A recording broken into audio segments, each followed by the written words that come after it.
Welcome, friends. I have a wager for you. Here's the deal. You get $1 in your pocket. You must travel around the world, and you must not reveal your identity to anyone. You have to interact with people, and you have to make a living, but you can't reveal who you are, what your name is, or anything like that. And you also have to, in the course of this sort of traveling around the world, you have to make sure that you secure a marriage proposal. You must work it out with someone to marry you. So that's the bet. Would you take it? It's for big money. I think I would take this bet for sure. It sounds kind of fun. And that's sort of the topic for today. I'm going to do kind of a series of shows, just spread them out whenever I feel like it, but they're all going to be sort of on what I'm going to call the heroes of the absurd. And there's going to be people who are just eccentric and strange, who've just really leaned into the absurdity of life and are celebrating the bizarre. And first up is a guy who took this bet. The bet was actually thrown down to him by J.P. Morgan, who you know is the very famous financier who created J.P. Morgan Bank, and also a British friend named Lord Lonsdale. And these two guys were sort of drinking and doing what really wealthy elites do, apparently, which is dream up crazy shit to try out on the plebes and the peons like us. And the guy that took this bet was a friend of theirs named Harry Bensley. And this was in 1908, and Bensley agreed to travel around and keep his identity completely hidden. And the way he was going to do it was he was going to wear a iron mask on his face, basically like the helmet from an old Knights of the Round Table, you know, like a jousting helmet. And he was going to carry around a baby carriage and keep all of his supplies in there. He had no money. He had to make his living. And he had a guy following around behind him, sort of making sure that he kept the conditions of the bet and didn't sort of cheat in any way. So this was his minder. Our man Harry sets off in 1908, and he travels. He actually sets out like to a big crowd in Trafalgar Square in London, and they don't know who he is. He's got this crazy armor sort of helmet on, and he proceeds to sort of travel all around England first, and then he starts going into the continent and to different cities. And the way he makes a living is he has postcards made of himself, and he has a sign made, which is basically on this little cart he's pushing. And the sign says, you know, like, support me. I've got this crazy bet traveling around. Buy one of my postcards. And he's able to make enough money to survive doing it this way. And he does this for, I believe it's 6 years.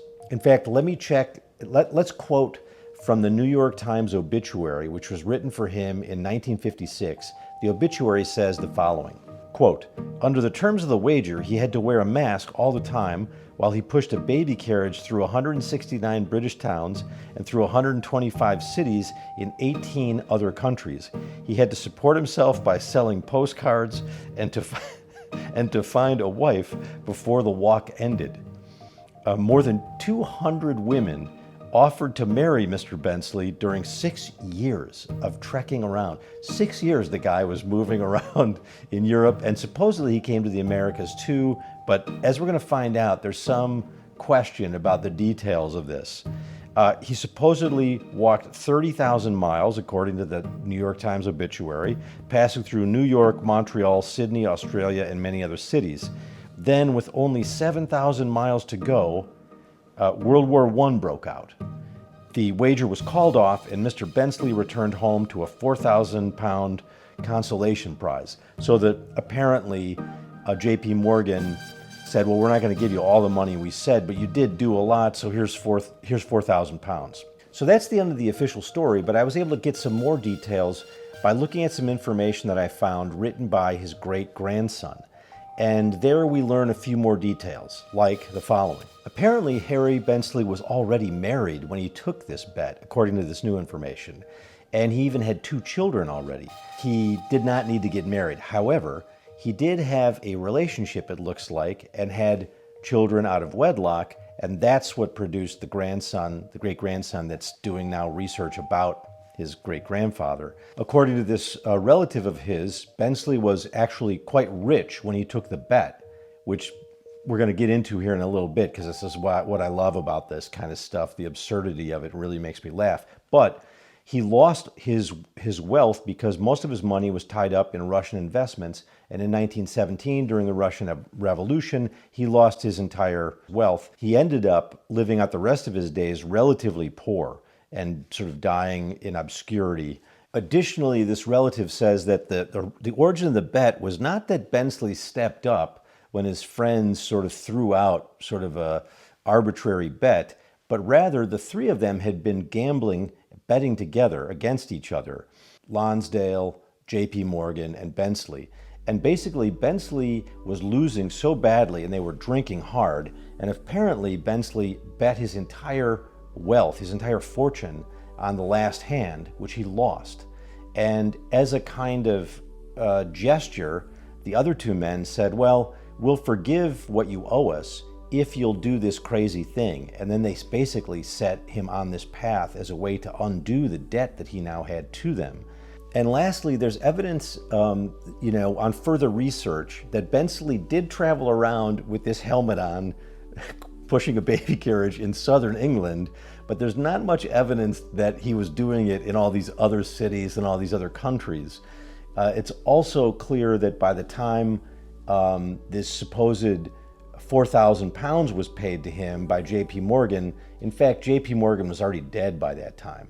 So the story doesn't quite add up, although there are definitely some facts. He did go around with this crazy helmet on for at least a while, taking this bet, and he did get some kind of consolation. Maybe it was from Lonsdale, who knows. So today on Professor Asma's Guide to Unusual Knowledge, we're going to not only look at Harry Bensley and his sort of crazy, eccentric behavior, but one of the great geniuses of absurdity, probably the grandfather of the absurd surrealist movement, the amazing French playwright Alfred Jarry. And then I want to talk a little bit about the absurd, and maybe we'll get into some existentialism and also surrealism and the unconscious.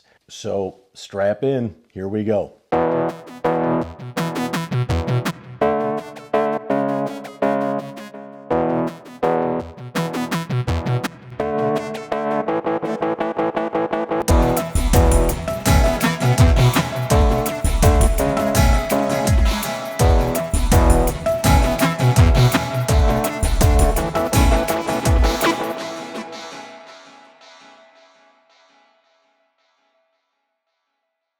I'm reminded of a film. I cannot remember the name of it. If you know the name of this film, please put it in the comments.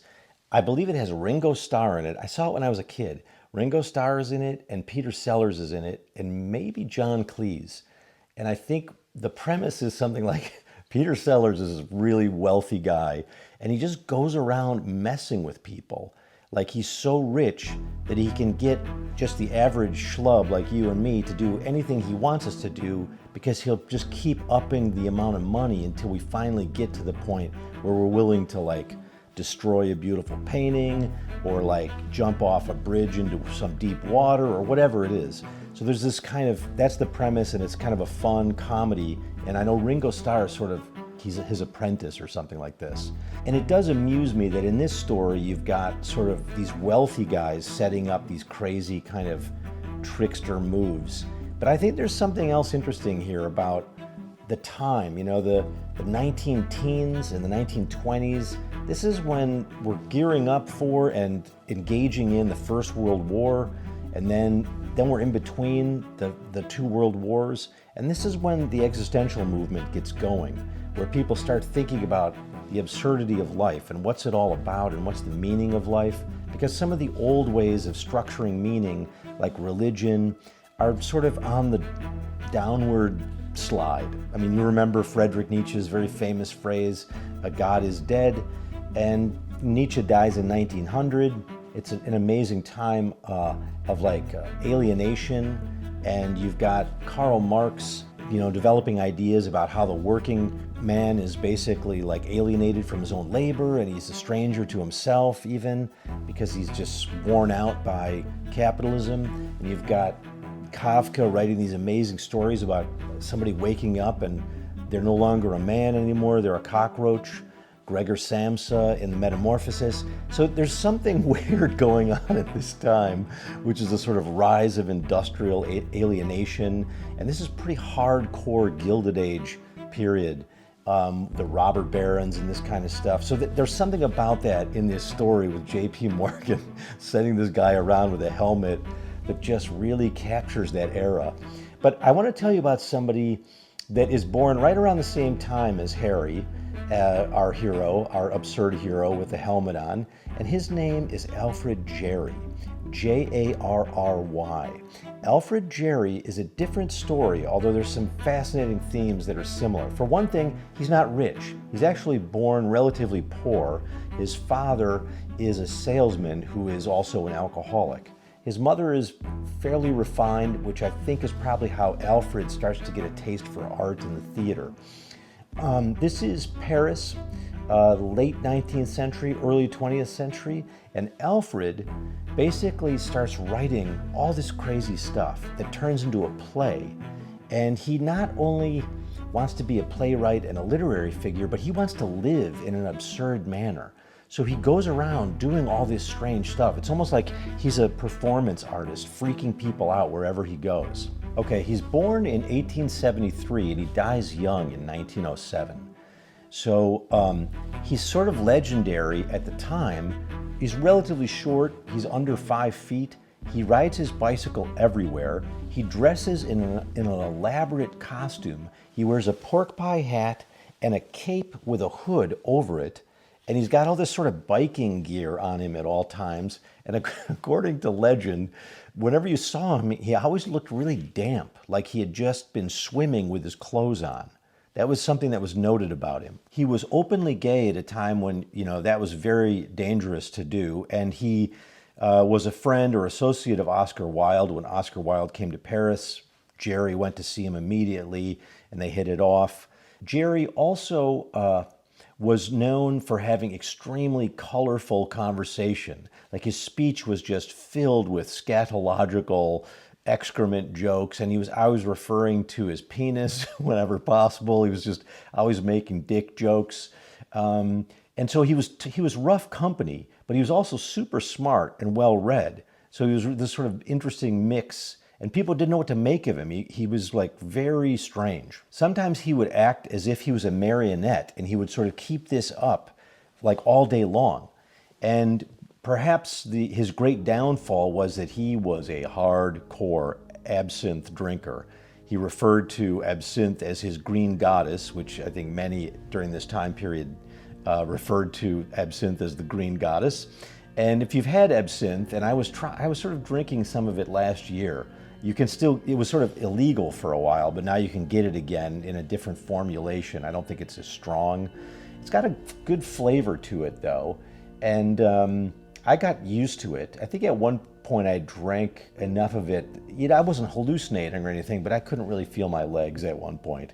I don't recommend it, but if you're adventurous, he was a huge absinthe drinker. Here's sort of a small list of his average drinking per day. He would start out with half a gallon of white wine and 3 good pours of absinthe before noon. Then he would wash down his lunch, whatever it was, with more white wine and absinthe, and then he'd drink some coffee in the afternoon, but he would have that loaded up with brandy and so forth. So was trying to sort of fortify himself with the coffee, but it's also loaded. And then finally dinner. Of course, some aperitifs before dinner, but then with dinner, 2 more bottles of wine. So this guy essentially drank himself to death. Being a fan of the absurd and the strange, we know that on his deathbed, his very last words were, "May I have a toothpick?" So he sort of kept it going to the end. The reason why he's sort of known as a great hero of the absurd, though, is because of the play he wrote called Ubu Roi, or like King Ubu. And this play, along with some other plays later, put him on the map. It essentially offended everyone in the audience. It was only performed one time I think in 1896, I believe, in Paris. And people sort of left just shocked and stunned by it. It really made his reputation, and his later in life, he was sort of attempting to be some of the characters in the play. The most important character in the play is this guy, Papa Ubu, or Ubu Roi, King Ubu, which sometimes they translate it as like Papa Turd or Papa Shit. And his wife, Mama Shit, they essentially scheme to overthrow Poland. And so they go, it's got these weird elements that are Shakespearean, like it's got some Macbeth and Hamlet and even some Oedipus Rex mixed in. It's a satire, but it doesn't really make sense. The wife convinces Ubu to go and kill the king of Poland and take over Poland, and then the Russians want to kill him, so he has to go to Russia and fight the Russians. He then has to fight a bear, and he fights this bear, and then he kills the bear, and he uses the bear to sort of beat other enemies with, and then it ends with him and his wife fleeing back to France after this battle. And he's a gigantic, strange, puppet-like character. There's like sort of drawings of him and imagery of him as Jarry imagined him, and he's just this huge, bloated character. He's gigantic with a huge belly and a strange circular spiral on his belly and a weird pointed head, and he's just obnoxious and infantile and selfish, and he's sort of like a metaphor for everything that Jarry thought like modern man had become. And I can sort of imagine like all these politicians we have down in Washington, they're all kind of Ubu characters. They're just pursuing their own juvenile needs and wants and just doing whatever it takes to stay in power. It's classic.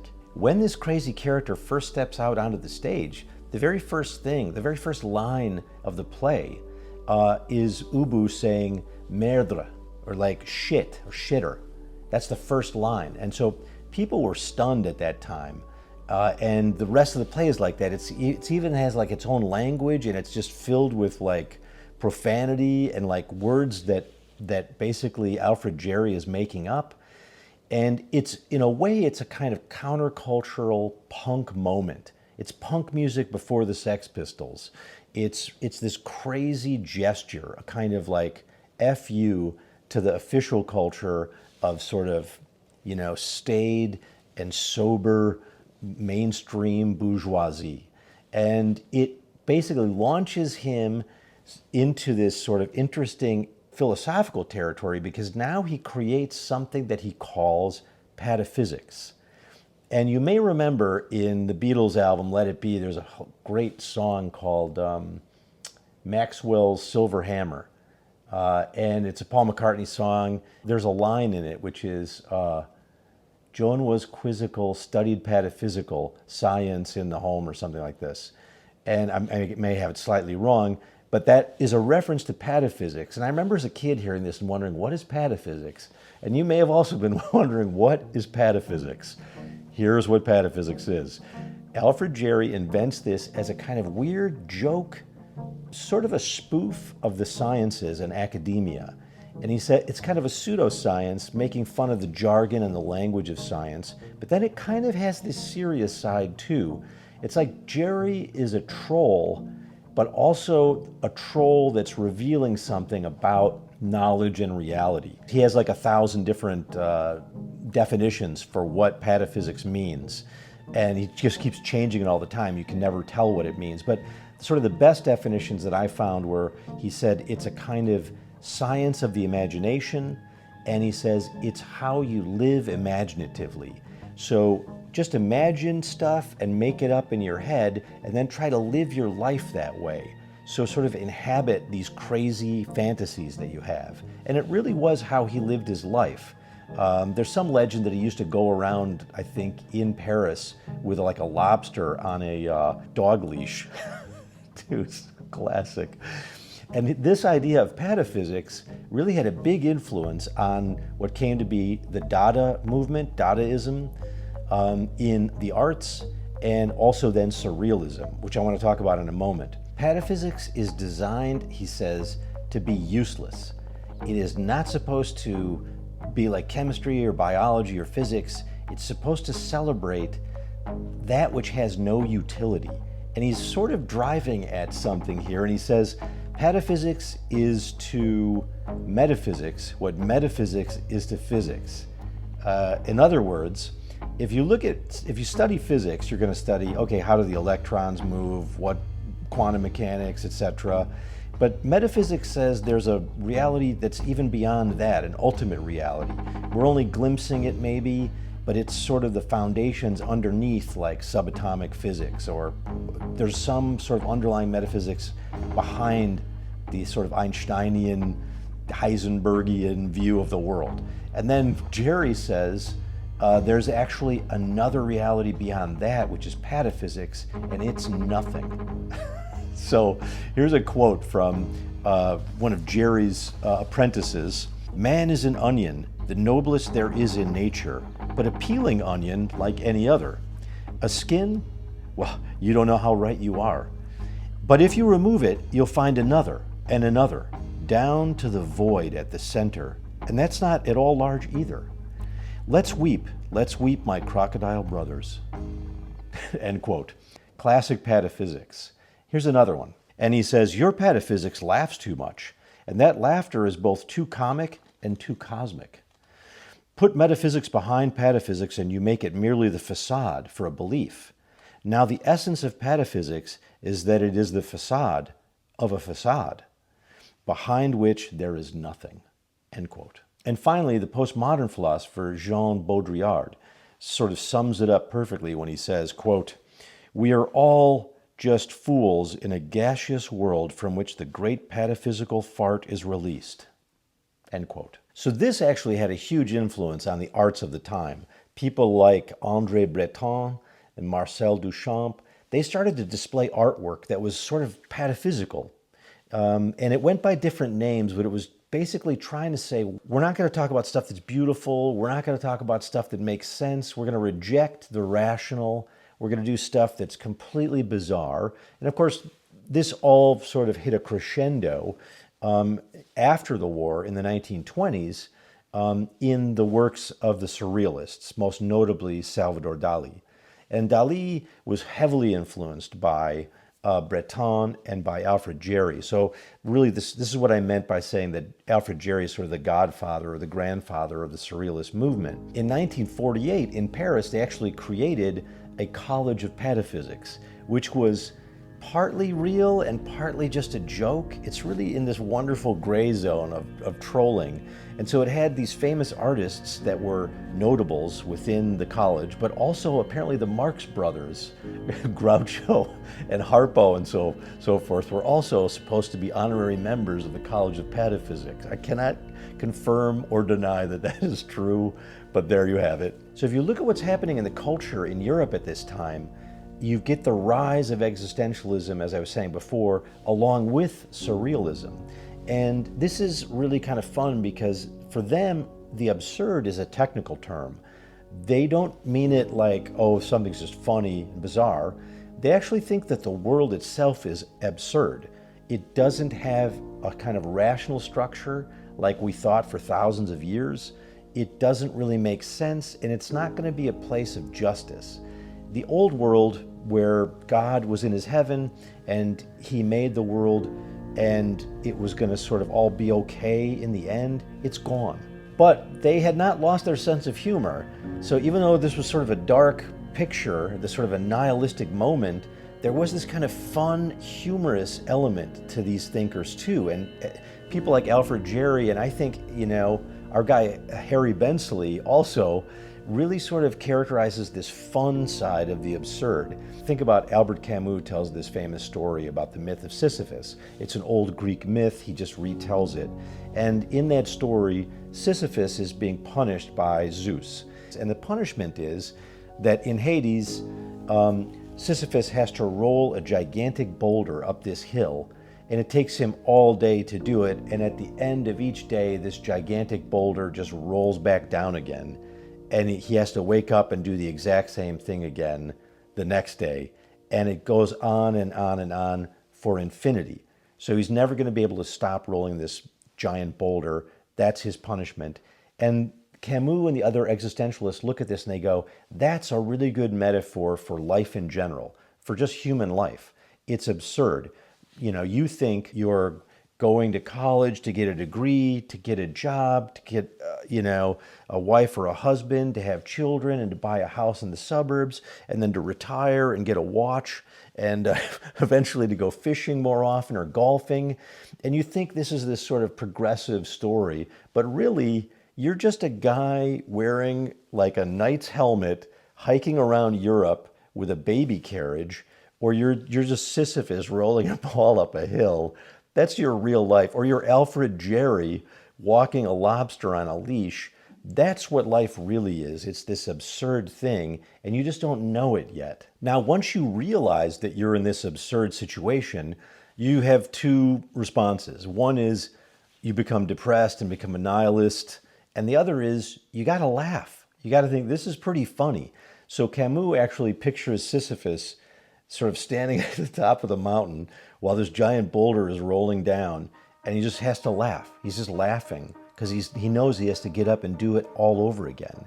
And there has to be some kind of element of joy in the absurdity of life. And that's why I like these guys like Harry Bensley and Alfred Jarry.